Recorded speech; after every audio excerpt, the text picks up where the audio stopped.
All right, here's what I've been up to.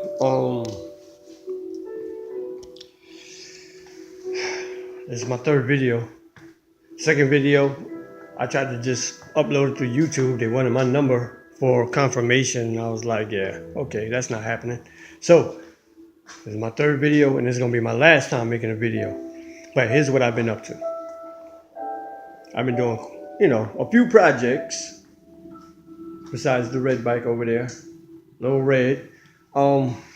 This thing, this chassis right here, it also was a scooter. It was the Moto Bravo 150 Hornet. So, as you can see, I started the conversion on it. I bought another Ninja 250 motor. That one is 2012 250. I had it mocked up in the chassis, to see if it would fit, and it did fit in there, and it looked good in there. It looked really good in there. One of the problems I had was the radiator.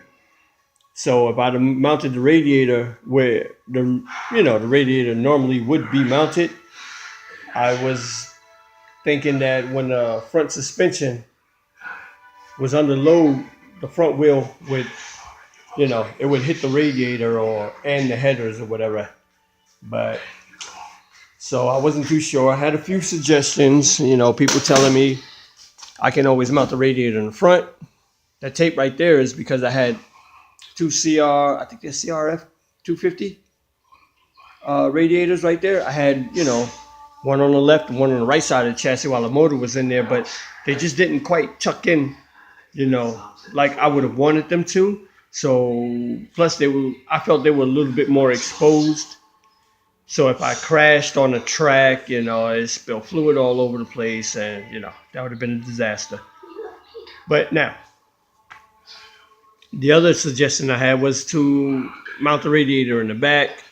I was skeptical about that because I'm thinking, the motor, the water pump system in that 250 just wasn't designed to pump the fluid back to the radiator that far. So I was thinking I might end up with some overheating issues. So, but either way.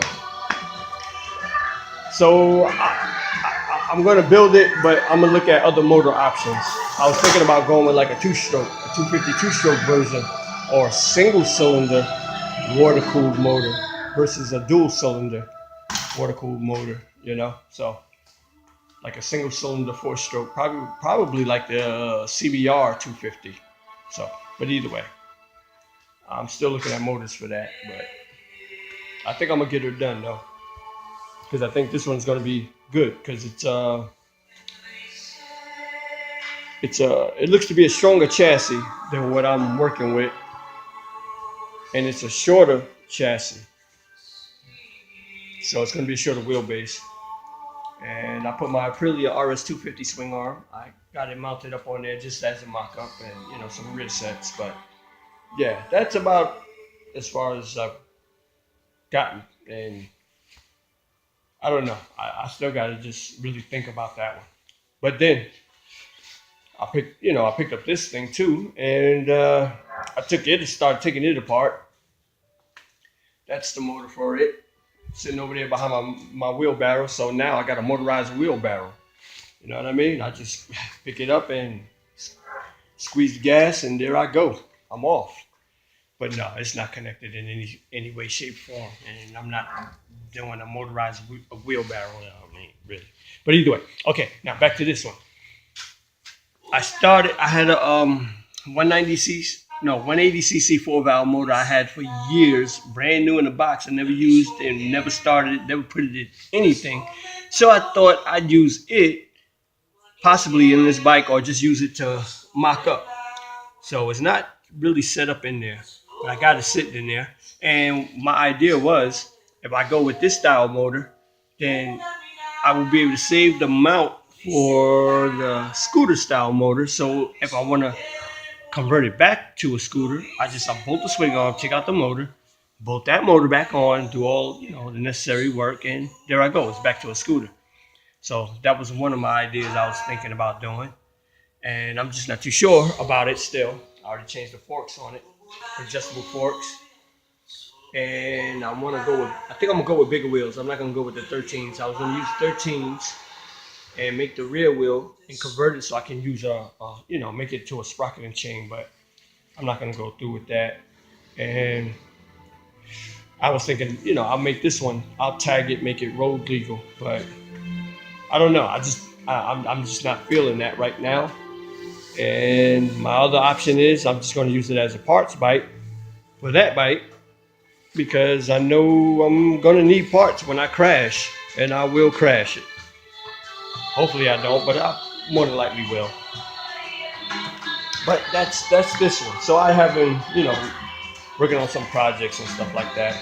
And then worst case scenario, I'll probably even just take the 2012 Ninja 250 motor and put it in this bike. And since I still got the first set of 15-inch rims I bought for the red bike, and take it and throw it on there and work all that out. But I don't know. So now onto this one. I am happy, very happy, because my shock situation worked out. This is a rear shock. I think it's from it might be from I forgot what year, a GSXR 600. It might be. I can't even remember. I have to go back and check my receipts. But this was the spring that came with it. That is a heavy spring. That's some weight for this size bike. So I ended up with a spring from TRX 250, 450. I can't tell you the year. And I was worried at first because when I let the bike down off the stands, you know, and then when I sat on it, it felt like I was sitting on a dirt bike. The suspension, the rear suspension was so soft and it squatted. I was like, oh, this is not going to work.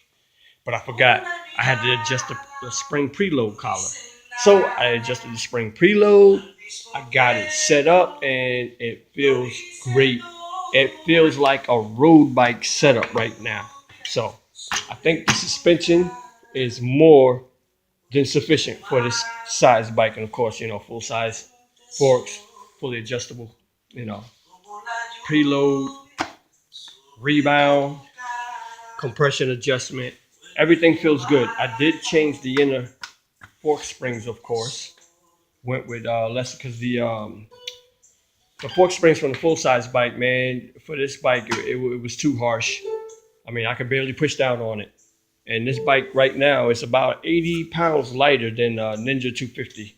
So, and that's with the full-size forks on now. If I'd have went back, because originally I had started putting these forks on. These forks are 40 pounds lighter. So this bike would have been extremely light, but I don't think these forks were strong enough and would have been up to the task. So, but either way. So I got that. And my other worry was the drivetrain. A lot of people, or from what I've been seeing, people that race the Ninja 250s and the Honda CBR 250s, 300s, the R3s and stuff, they run a 415 pitch drivetrain. I was worried about the 415 pitch drivetrain because I was thinking, you know, hey, I'm not running a cush drive system on this bike because I just wasn't clever enough to come up with one. I had an idea on how I think I can do it, but the pieces that I bought to do it with, I was like, man, that's too much weight. I'm just adding weight. So I just scrapped the cush drive system setup. So I was afraid that with the 415 chain and no cush drive that I might pop the chain. I just think I would have popped the chain. I'm a little rough sometimes when it comes to downshifting when I'm on the track. So with that said, I went with the 428. And also I wanted to always go with like a 420 or 428 because from what I was seeing, I had more sprocket options, especially for the rear with the 428 setup. So that's why I was happy when I found the 428. Now, this was the actual problem. Years ago, they made I think it was a 420 conversion kit for the Ninja Kawasaki, and obviously nobody's using them anymore, so they stopped making them. and I had a chance to buy 428 or no 420 sprocket conversion for the front, because that's the front drive is the most important for me. The rear drive sprocket, I can make adapters all day long and fit any sprocket on the rear. It was the front that I was worried about. But anyway, so I found a 428. I don't even know what bike it goes to, but the measurements was perfect and it fits. The only thing is I still have to modify it. All this right here, I have to grind off. I have to cut that off, because as you can see right there, it's just not gonna work like that. And so I have to modify the sprocket, which to me, it shouldn't be a big deal, and it'll be worth it. So I have to, shave it, tap and drill it, so the sprocket retainer bolt, I can screw it on there. But yeah, that's it. I might even have to shave the back half of the sprocket either way. But if that's what I gotta do, I'm more than happy to do that. So, but basically, it's there. The bike is close, very close to finish. I'm happy. I got the drivetrain I wanted. I'll probably order in some aluminum material so I can make my sprocket, rear sprocket adapter this week. And once I got the rear sprocket mounted, then I'll order my chain and have that set up. And my exhaust, I just got it mocked up for now, tack welded in place. I'll finish welding it. And the swing arm, I had that welded. I had it cut, shortened, and welded. I can't weld aluminum. I had to pay somebody to do that. Cost a little bit of change, but to me it was worth it. Overall, I like the way it came out. I think the guy did a good job. I don't know. I can't weld aluminum, so I can't tell you. But it looked like he did a good job. He cut it the way I wanted it cut, and pretty much welded it back the way factory did it, like it came from factory. So I'm good there. My rear shop, I'm good there. I just have to do my upper radiator mount and upper front motor mount. And I'm going to order a digital dash. And that is pretty much it. That's pretty much it. The bike is ready. Oh, one more thing. I have to order, this is a YZF 250, 450 swing arm. So I'm going to order their rear brake mounting for the caliber. I'm going to order their rear brake mount for the caliber. I haven't decided what caliber I want to go on, but I think I'm going to go with this for the rear disc. So I just got to drill, tap the holes, or make an adapter. Boom, put that on. Get the caliber mount. And worst come to worst, I can make my own caliber mount. I'll do that. I don't want to, but I'll do it if I have to. And there she go. But I'm going to order the caliber mount that goes with the swing arm and works with it. So I'm going to do that. But I'm happy the way she's turning out so far. I'm happy I didn't rush it, because if I did, I would have had to go back and start, redoing things. And I didn't want to do it. I just wanted to build it, get it done, take it to the track, have some fun with it, and that's it. That's all I wanted to do. Will the bike be competitive? I'm not sure. I don't know what it's going to do. Will I be competitive on it? I can't tell you. I'm not sure. I'm pretty sure I probably won't, because of the class it will probably fit in. Those bikes are going to kill this thing. So this is just to have fun. And I can take it on a full-size track and still have some fun with it. And take it on a kart track and have some fun with it. So that's what the whole basis of me building this bike was for. But I specifically built it for one track. Just to go around there, even if I do it one time, just to go around there and have fun.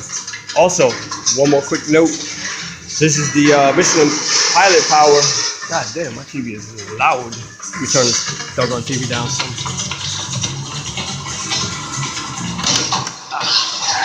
Sorry for that.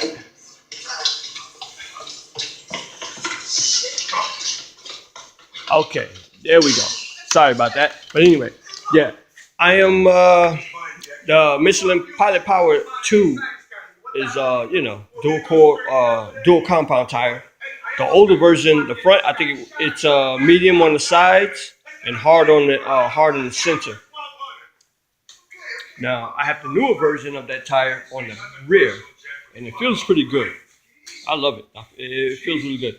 Now, it's supposed to be medium on the sides and hard on the center. Now, the front tire that actually goes with this tire, it's supposed to be soft on the sides and medium down the center. So I think I'm going to go with that front tire. So I'm going to order it and have it swapped out. Take this one off and, you know, put the newer version of this tire on. And I've read good things about it and I've heard bad things about it. But I'm hoping the good prevails for me, you know. Personally, I would have liked to been able to get some 15-inch slicks, which I thought I did found some, which is one of the reasons why I went with the 15-inch wheels. Come to find out later, they stopped making that tire, so I had to find what I can go with. But if anybody got any ideas and suggestions on really good track-proven 15-inch tires, I'll be more than happy to take a look at them and take them into consideration. But so far, I think I'm just going to go with the Michelin Pilot Power 3, the newer version. It feels really sticky. I feel like it should be a good tire. You know, like I said, I've seen some of the reviews. And the reviews was good and some were bad. But there she is. That's about it, man. I mean, she's right there. She's literally right there. Bike could be done in like not even 2 more days. Once I get my material and the extra components that I need. But I really got lucky with that rear shock spring and that rear shock. The bike, the suspension feels really good. It feels really good. Can't wait to really put it through its paces and test it out.